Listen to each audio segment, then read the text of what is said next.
It's Ashley with SurrogateFirst, the intake director and part-time surrogate.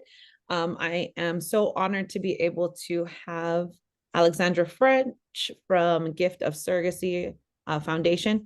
We recently were able to speak on a panel at the Seeds Ethics Conference about the rising cost of surrogacy. And as I got to learn more and more about her foundation and their heart and what they are doing in this field to help families grow, I wanted to be able to share her with all of you guys. I know one of the most common topics for our intended parents is the cost and how do you afford surrogacy when you're going through this process. Obviously, surrogacy is usually a last resort for families, and they've tried many different ways to grow their family. And so I wanted to be able to come on and feature Alexandra. So thank you so much for being part of our webinar today. Thank you so much for having me and asking me to be a part of this.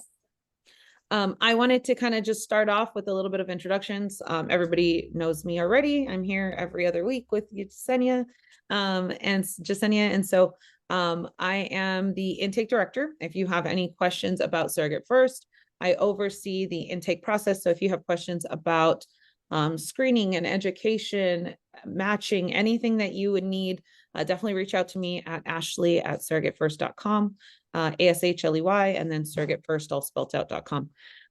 Alexandra, I wanted to just kind of introduce you because you're not, I mean, not just like you're running a foundation, but you have so much experience and you're an intended parent. So I wanted to kind of just introduce you, and a breast cancer survivor. Like the list goes on and on and on. And so I have got the pleasure of getting to know you a little bit more. And you guys are based out of Atlanta, Georgia. Is that correct? Correct. Yes. Awesome. I'd love for you to maybe just introduce yourself a little. I know there's probably, I'm not doing justice to everything that, you know, that comes with your experience, but maybe you could share a little bit more about yourself and what brought you to surrogacy. Absolutely. So like Ashley said, I am based in Atlanta. I am a realtor here, but I know I'm a mom of two. I had one child born naturally, and then I had my daughter via surrogacy. And the way that ended up happening was back in 2019, I was diagnosed with breast cancer. Initially, my doctors thought I could carry, my next child naturally. But unfortunately, during one of my surgeries, my doctors found a second type of cancer. And that's when they told me that if I wanted to expand my family, we had to turn towards surrogacy. Otherwise, my cancer would return. I was very fortunate that my oncologists were, younger and forward thinking, and they actually made me go ahead and get my eggs retrieved to get embryos made. Because a lot of oncologists don't recommend it. They don't even bring it up. And to me, that's just heartbreaking to hear someone has a cancer diagnosis and then their fertility is also taken away without their knowledge. So as soon as my doctors, recommend we go through surrogacy, my husband and I started meeting with different surrogacy agencies. And the thing that was so fascinating to me and that completely blew my mind was how few resources at the time, this was February 2020, how few resources were actually out there for people going through surrogacy. There were some one-offs, education, support groups, and even less financial resources. The few organizations that were out there would give $5,000, maybe $10,000 towards surrogacy, which is great, but how does that really help someone if they're having to spend $100,000 to $200,000? And does that money that they're granted, does that money ever get used? Does it give them more stress and anxiety? And so a light bulb went off in my head, and I basically yelled at my husband. I was like, babe, we're going to raise money for surrogacy. And he was like, what are you talking about? And that's what we did. I kind of got him on board with it, and we decided initially that we were just going to raise the money, hand it over to our agency, and kind of help someone who did not have the necessary funds to complete a journey. And the agency that we'd worked with and that we were planning giving the money to, they were like, oh, we can't take this money. You need to give it to a nonprofit. And there were no foundations out there that we felt like really aligned with exactly what we wanted to. We wanted to try to cover that full cost. Mm-hmm. And so we decided to create the Gift of Surrogacy Foundation, which covers, the major buckets of surrogacy. We cover the agency fee, the surrogate compensation, medical, legal, all that those are very, very expensive buckets that need to be covered in order to make a journey very successful.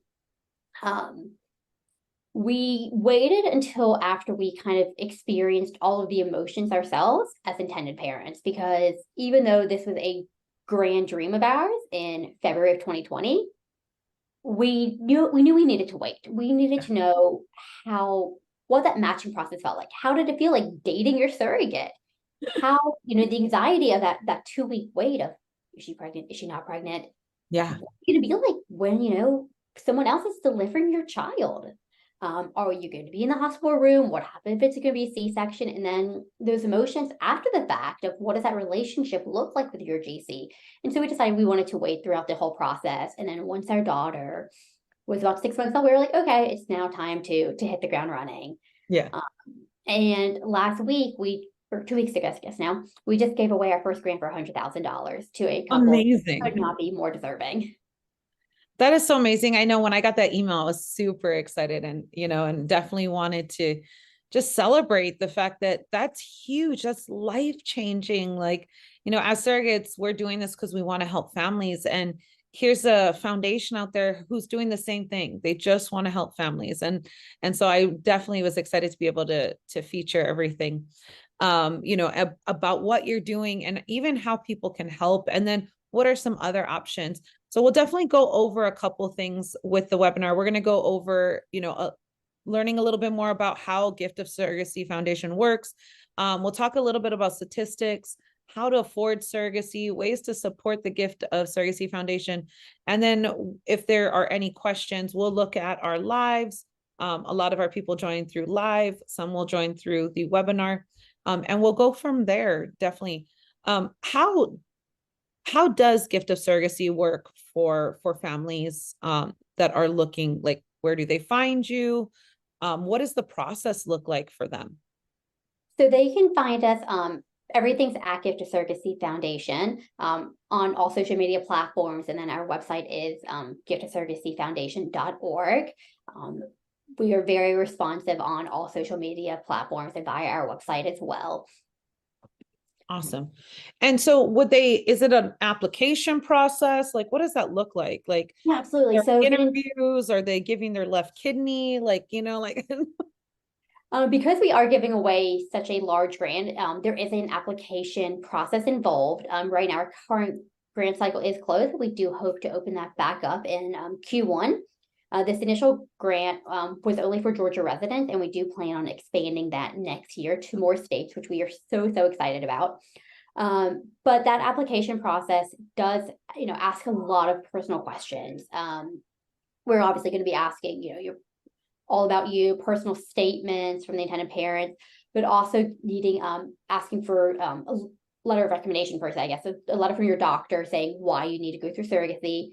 And then we do have a financial component to it. There is no income threshold to apply, but we want to make sure that there is a financial need for this. We know that surrogacy can be very expensive, and we want to see that you do have some money in the bank that you can cover some of those miscellaneous costs, but also that you don't have too much where you could probably afford this on your own in the next year or two. Now, I have to tell you, when I saw your picture, I loved this picture of your family. So maybe you could share a little bit, your family. Justine, would you mind going over to the founding story? I know we spoke of the founding story, but I just thought this was the cutest picture. It was the no bump, but pumped. Mm-hmm.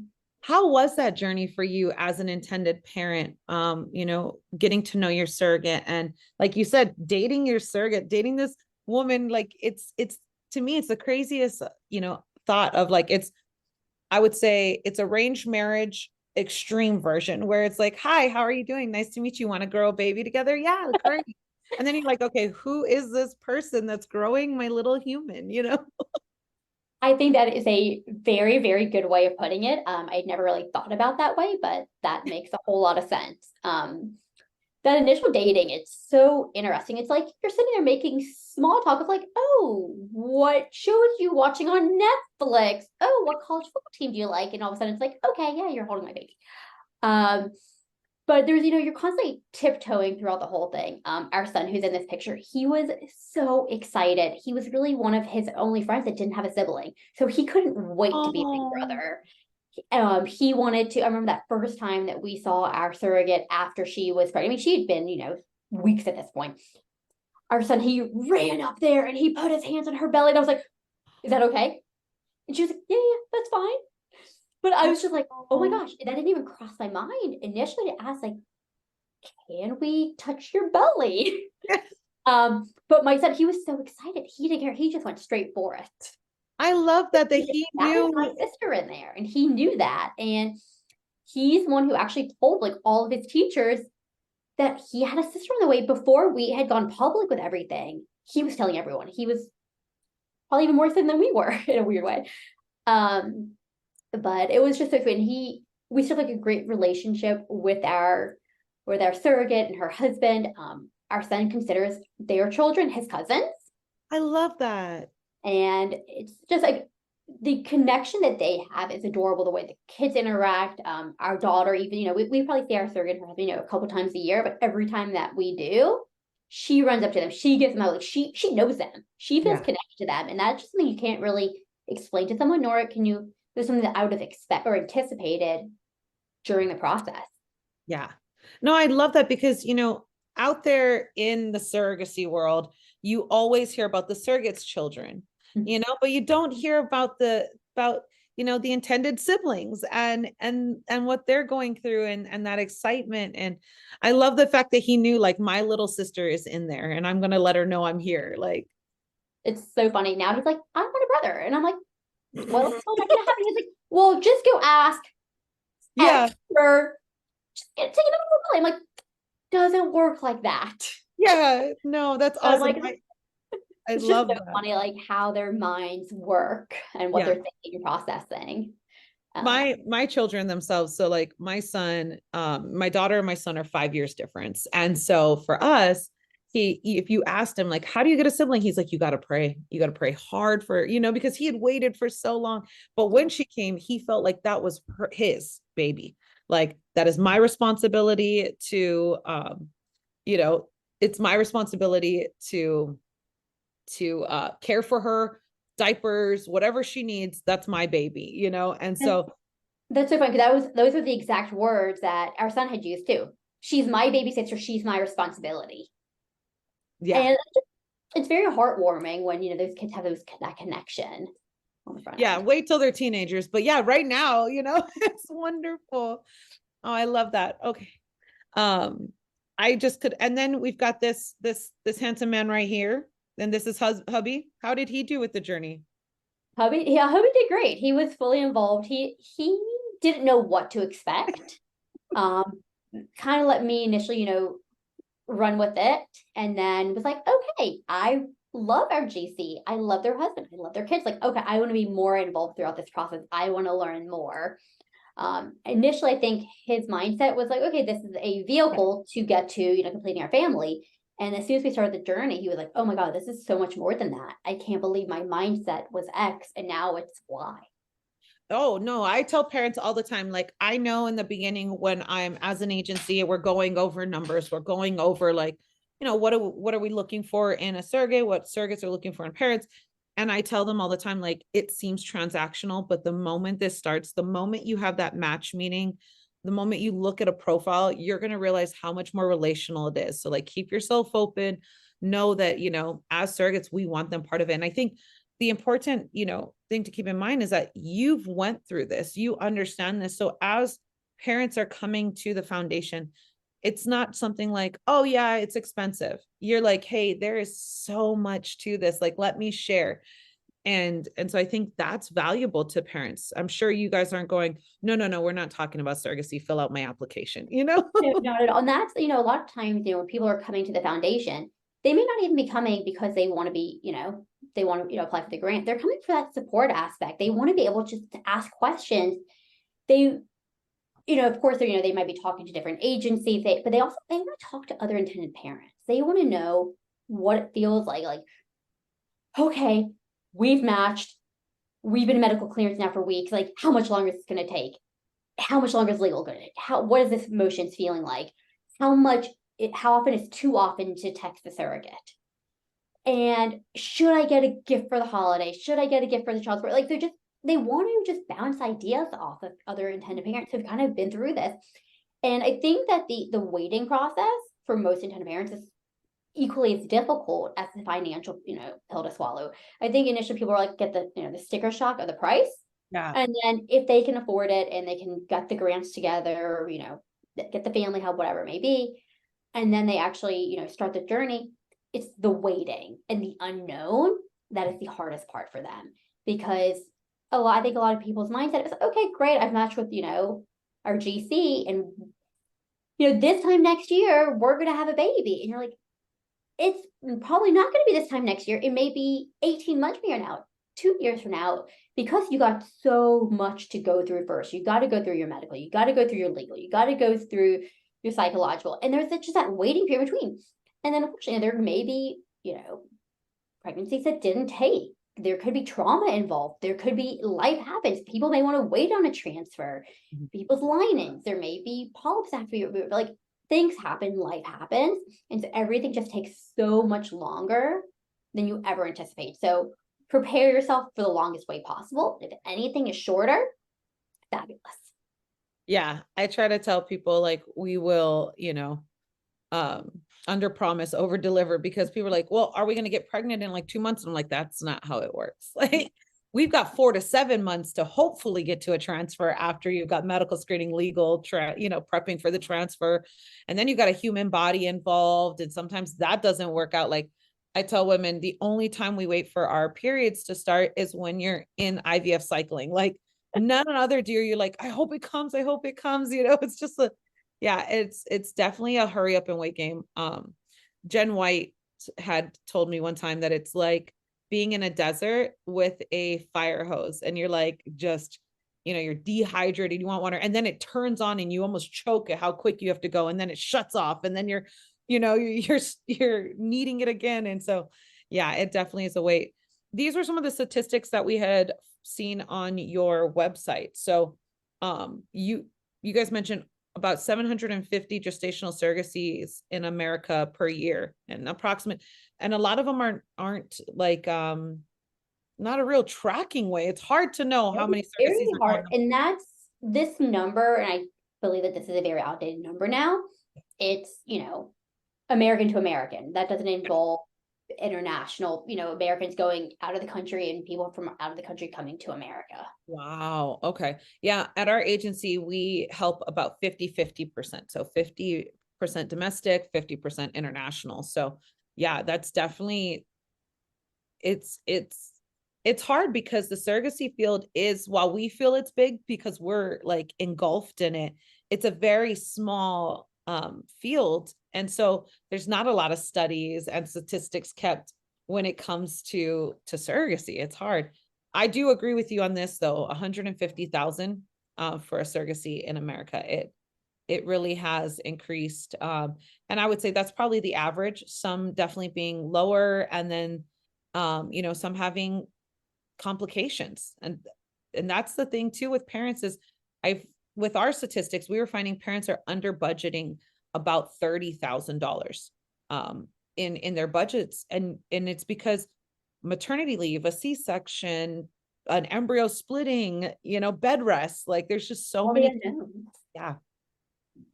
And how do you share with your parents about like, the proper budgeting and like, making sure to understand complications? What does that kind of look like for you guys when you're working out these numbers? So we're kind of putting that on the agencies. Okay. We'll discuss, what the buckets are, Yeah. but every agency kind of has their own fees, their own ranges, things like that. And I know that this is a forever moving target number because, for example, like so much of this could depend on whether like the GC has, surrogate friendly insurance. That is a number that people don't really think about. Yeah.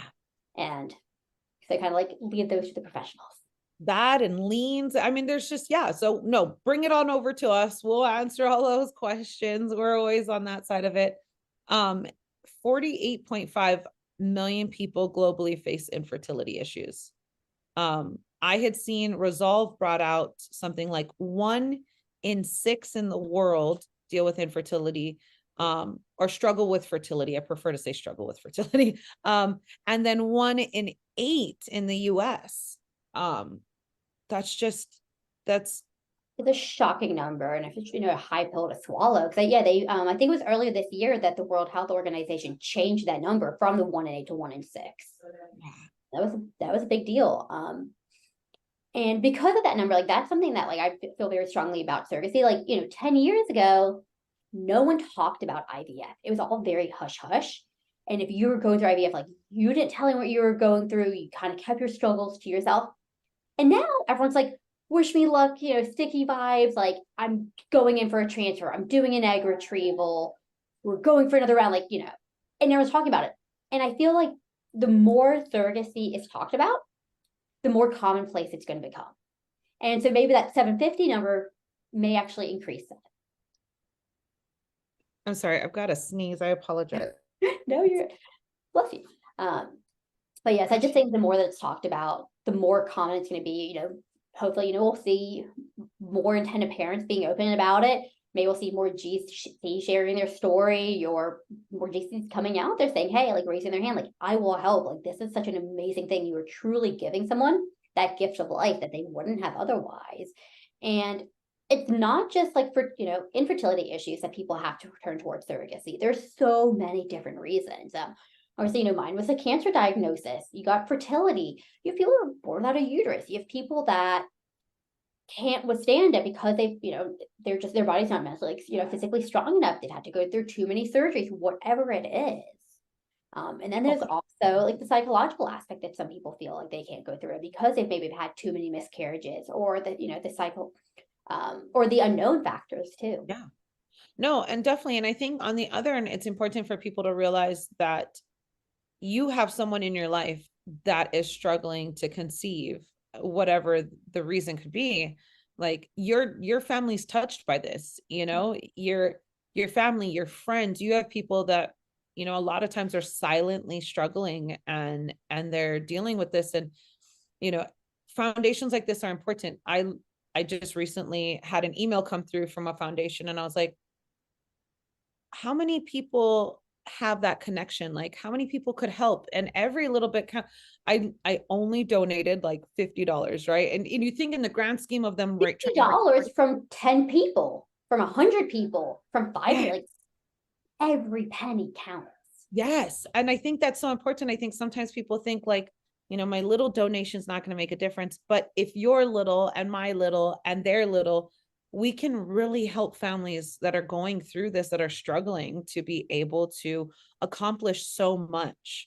I know for my intended parents, watching them meet their children for the first time, like those children are so loved and they're coming into house. And I feel like even the parenting is different because it's an intentional, it was years of preparation.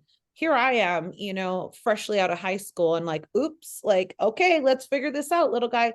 No thought process of like, with the parenting. Now I did, read books, and I have a type A personality, and he survived. He's 22 now, but there's so much more of an intentional parenting when you're going through this, because you understand and grasp how hard it was to get there and how long, praying and wishing and saving and everything else.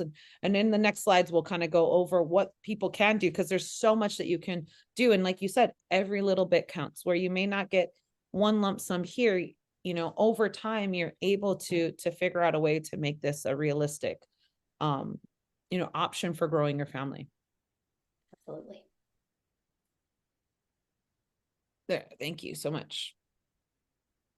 And so this was one of your slides you were, shared at the Seeds Ethics Conference. And so I'll just step back and let you you did an amazing job. And if you are part of the surrogacy world and you have not been to a Seeds conference, we will be having another later this year in October. You have to come, not only for the information and the knowledge, but I have to give a shout out to Seeds, that just being able to speak with other agency owners, attorneys, IVF clinics, foundations, like it's just such a valuable time to refresh. We're all on the brink of burnout. We love this career. It's a human service field, but getting that little refresh, education, knowledge, every time I go, I tweak something in our agency to better it. So little shout out to Seeds. But maybe you could share your slide of like, I think you have 4 steps to affording surrogacy. Of course, and this is just, touching on the, on the brink of things. Number one is applying for grants. These are just a couple of different grants that are out there, and a lot of these are geared towards surrogacy, and there's so many more out there that can help with the IVF portion. Obviously, Gift of Surrogacy Foundation, right at the top. But you've got other ones like Surrogacy Miracles Foundation, Baby Quest, Men Having Babies, Starfish. There's just Hope for Fertility. There's just a bunch on here. And reach on every one of these does have different requirements, whether they are state specific, income specific, or or how much they're willing to give. But definitely do your research and apply. And I would say don't feel guilty about applying to multiple ones, because you never know if you're going to get accepted from them or not. Yeah. And if you do get a grant from one of them, like, just make sure you are disclosing to the other foundations, hey, I did get this grant, I did receive X amount, because that will go into, from most foundations' perspective, how much you're going to get if you do get it. But you don't want to leave the foundations kind of in the dark, being like, oh, I didn't know they've already been given a grant. But there are so many great foundations out there, and I think this list is continuing to grow. And I think the more that, like we talked about earlier, Ashley, the more that surrogacy is talked about, the more foundations are going to be that are out there as well. Because more people will be like, okay, there is a need for this. And how can we help? How can we bring more babies into the world? How can we help these families that are suffering, whether they're suffering silently or loudly? But then also going out there and asking for pharmaceutical discounts, EMD Sereno, fairing some pharmaceuticals, RE Unite, they can try to give you some different discounts on the fertility medications, whether it's for the retrieval aspect or it's for the GC when she's going through it. I know, like Reunite, they will give it for cancer patients. There's another foundation I actually wanted to mention, and that's not on this list, Maggie's Dream. They will help, they're nationwide, and they will help cover the cost of your fertility preservation for cancer patients. Oh, wow. And so that is, I do want to mention that one, because they're not as well known, and I think they should be. They're out there and they can help. But go to Result's website. There's a lot of resources on there as well. Result does a really, really great job of letting people know what foundations are out there, different resources, and things like that. So separately from applying for loans, from grants, you can also apply from loans. I think a lot of people initially think, okay, let me tap into my home equity, or let me apply my 401k, or let me rely on my credit cards. Those are great if you have equity in your home, if you have a large enough, balance, or I don't know, enough bandwidth on your credit cards. But you don't want to rely completely on those, because what if the interest rates spike? What if the market changes? You don't want to rely on those. But there are some fertility financing companies out there: Ally Lending, Bundle, Sunfish, KFAX MD, Prosper Healthcare, BetterMed, Future Family. Those ones can give you, whether it's low interest or no interest loans. They can give you for specific portions of it, for the the making of the embryos, for the GC compensation, things, whatever it may be, for the home or for the health insurance aspect. So look into the different fertility financing loans as well. And even if it's not for the whole amount, they may be able to help you with $20,000, $50,000, a portion of that. They can kind of get you over that hump of what cash is needed. And I found a lot of these fertility finance loans will allow you to have co-signers. So your parents can come on, and, someone else can be able to come on to be able to grow that amount that you would be approved for too. I've seen that happen with family where, dad comes on and he's like, I want my grandbabies. And so they, they're able to get another 50,000, and so it does definitely help if family, are able to step in too. Yeah, definitely. And then a big one is talk to your employer. The way that the world is moving, it's that companies are always trying to figure out, okay, how can I retain my employees for that much longer? During the height of COVID, people were constantly switching jobs because they're like, oh, well, been at this company for 6 months, 6 years, whatever it is, but I can switch to this company and get paid more money. And it's not always about money. Yeah. It's about, culture. It's about benefits. It's about the relationships. And so a lot of companies just honestly may be naive. They may not put a lot of thought into it, but companies that are offering fertility benefits, whether it's, embryo creation, help with adoption, help with surrogacy, paternal time off, things like that, all of that plays a huge aspect in it. And there are a few companies out there that will help you. If you don't necessarily feel very comfortable going to your HR and, rallying a group of people with you, Yeah. go talk to Kara, talk to Progeny, talk to Win Fertility. They're there. They can help with that. And they can really break it down, those numbers, to your employer and to HR. Hey, this is why it's beneficial for you. This is how you can retain your employees. This is how it can help you pay. I don't know. They're there to assist. But there are some companies, again, this is just a very small list, but there are some companies out there that do currently cover some surrogacy benefits. Starbucks, Walmart, American Express, Bank of America, DoorDash, and some of these companies like Starbucks, you don't even have to be a full-time employee necessarily. Some of them can take you on as a part-time employee. So when you're trying to figure out, how are you going to get this baby that you've been longing for so long? You may be thinking, okay, I'm going to have to get, have to work overtime. I have to get 2 jobs, 3 jobs, get creative. Go take a part-time job, maybe at Starbucks. Yes. You may be able to get some benefits from them. I see many families do that. I see like people I know that are going through just IVF for themselves, but also intended parents like, well, if I work 20 hours, I'll work the weekends, I'll work, like one day during the week and be able to get those benefits. I've even seen some makeup companies, because I don't want to go into names, I don't want to get in trouble, but I work for like a surrogacy coaching outside of our agency. I help, parents. I'm seeing $150,000 benefits with some of these. Yes. And more companies. 2 weeks ago, I had a call from a car company randomly, that found my number online, that wanted the wording and what would be fair for their benefits and for, making it inclusive of surrogacy and what are the types of surrogacy and what are the, so I'm seeing these companies like randomly find me online that are changing their, their protocols. They're changing their insurance booklets and their policies and procedures to make it more friendly to their growing, community. And when we discussed it, they said it builds loyalty. It's more affordable to offer a fertility benefit to our employees than to hire and retrain someone for that position.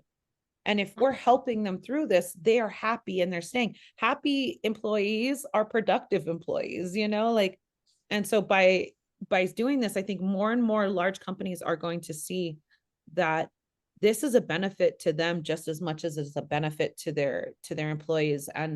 And it's a way for them to say thank you for all you do to build our companies and the profits that we have, and we want to help you build your family. So I'd love that I'm seeing that more and more now. I love that. I want to know more about this car company. The thing, like I want to have slides of these companies available. Yes. And unless you talk up, your employees aren't going to know.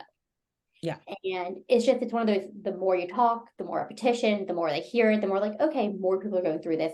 Yes, we need to include IVF. Yes, we need to add adoption. Yes, we need to add surrogacy. Yes, we need to add, paternal leave, like whatever it is, just keep it going. And HR is going to keep changing those policies. Yeah. No, I think it would be wonderful if we had a central website that was like where, everybody, and it was very transparent on what people were doing. Because I know for myself, if I was, dealing with fertility, and I did deal with secondary infertility, that would determine where I go with my employment. Where do I give my years to? If it's a company that is willing to help me to grow my family, willing to, be that support.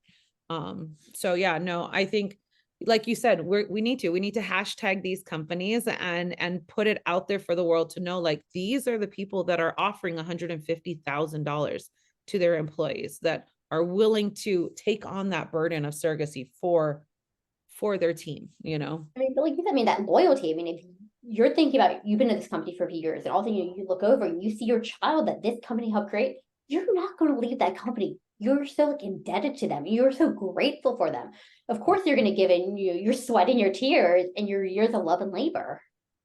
Yeah, no, definitely. And then you've got like all these fundraising. I actually worked for a fundraising company at one point for years, and we helped sports teams, everything like that. And it's the little that grows to much, you know, consistency too.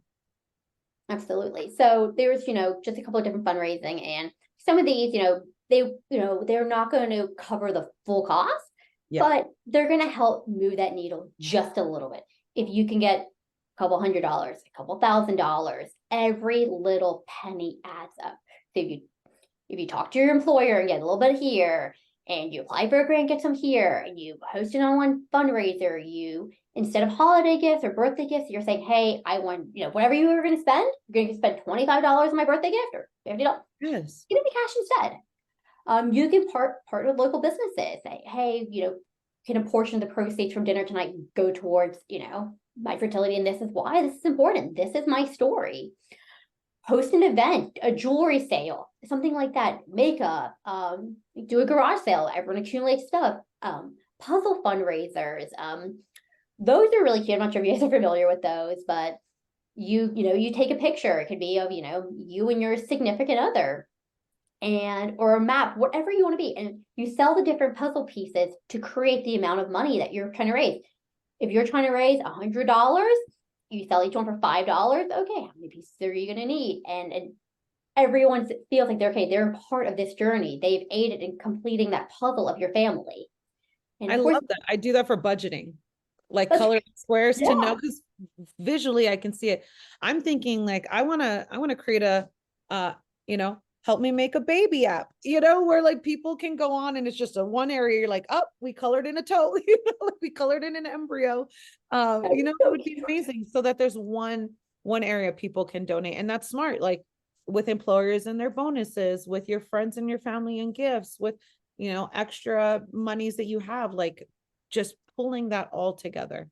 And I've seen that people have this thought process, and you know, of surrogacy is for only the rich and famous who don't want to get fat. And that's not it. I have seen families cash out 401ks, do the fundraisers, you know, take on second jobs each, you know, lower their budgets. I've seen families move from, you know, California to a more affordable area to get that difference in cost. And so move in with family. So there's so many different options. And, you know, on that same token, it's not fair. I'm just going to be honest. It's not fair that it takes so much to grow your family. And I understand that. And I definitely feel for families that are struggling with growing their family. But we're here to help you. And right now we can't, you know, wave a wand and give everybody $150,000. But I know a foundation that gave 100, you know, you know, there's a lot out there to help. And I think the more people talk and reach out, if you are watching our webinar and you want more information, I have a list of grants, scholarships. We'll pull this information. If you want, you know, this on a little PDF, we will give that to you. If you want to meet with any of the financing companies, anything like that, we get no kickbacks for any of the providers and the partners that we have. But we're here to share this information. SurrogateFirst is not a gatekeeping agency. The knowledge we know we'll give. And I'm sure that the same thing is with Alexandra. But if you need anything, if you have questions, if you want some resources, we can point you in those directions.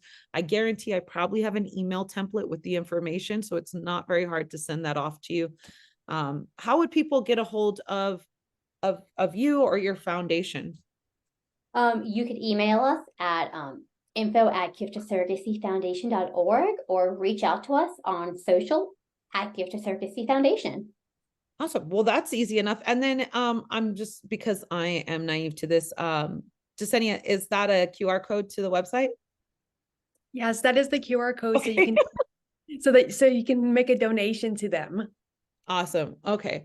Well, we definitely appreciate you. Is there anything you'd like to share at the end, like a parting from, from your knowledge and your heart? Yeah, I know it's a journey, it's a struggle. Just continue to find what your North Star is, just continue to work towards it, because whether it takes you 1 year or 5 years, just know that you're not alone in this, and that there are people who are going through the same exact thing as you, and find someone that can be a support system for you. Someone who, whether they're going through, infertility, or they've gone through cancer, or they're trying to save their money for their surrogacy journey, like, find someone who can relate, because you are not alone in this. And the more you talk about it, the more people will say, oh, I know someone who went through this. I know someone who's gone through that. And so just keep chugging forward day by day, and know that eventually this will happen for you. I appreciate that so much. I think the world of you every time I get to spend time. I'm like, I told my husband when I came back from the conference, I was like, I have to tell you, Zach and Alexandra are just amazing. I'm like, we're going to be friends. And he's like, you need to stop trying to like go out and collect people. But I think you guys have beautiful hearts. I think that you're a light in this field of, and your intentions are pure on wanting to help families. And so however SurrogateFirst can, we look forward to being able to support and help Gift of Surrogacy Foundation in any way we can, whether that's, helping with knowledge or even offering anything. We really do want to help families. And so I'm excited by the years to come. I'm excited for your fundraiser in February. Do you want to share? Are we able to share that Yeah, online? absolutely. Okay. So February 10th, we are having our big fundraising event. It's called the Surrogacy Soiree.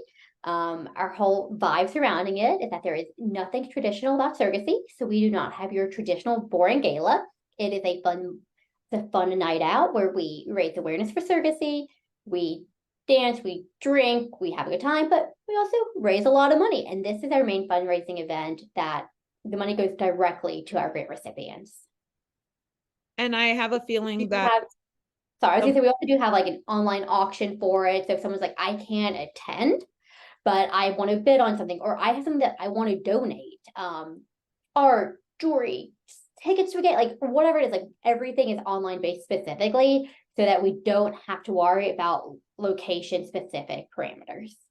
I love that. I love a good auction. I have a competitive gene, so it's not really good for me I will over bid just to win. And then the bank account's not happy about that, but I do love them.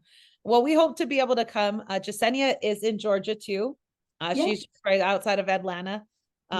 So we would definitely, I'm looking forward. I pulled up the sponsor, tickets to look at what was available. And then me and Jasenia will go with our big puppy dog eyes to the founders and let them know we want to go. So hopefully we'll get to see you in February. We look forward to it. Awesome. Thank you so much for your time. Thank you for having me today.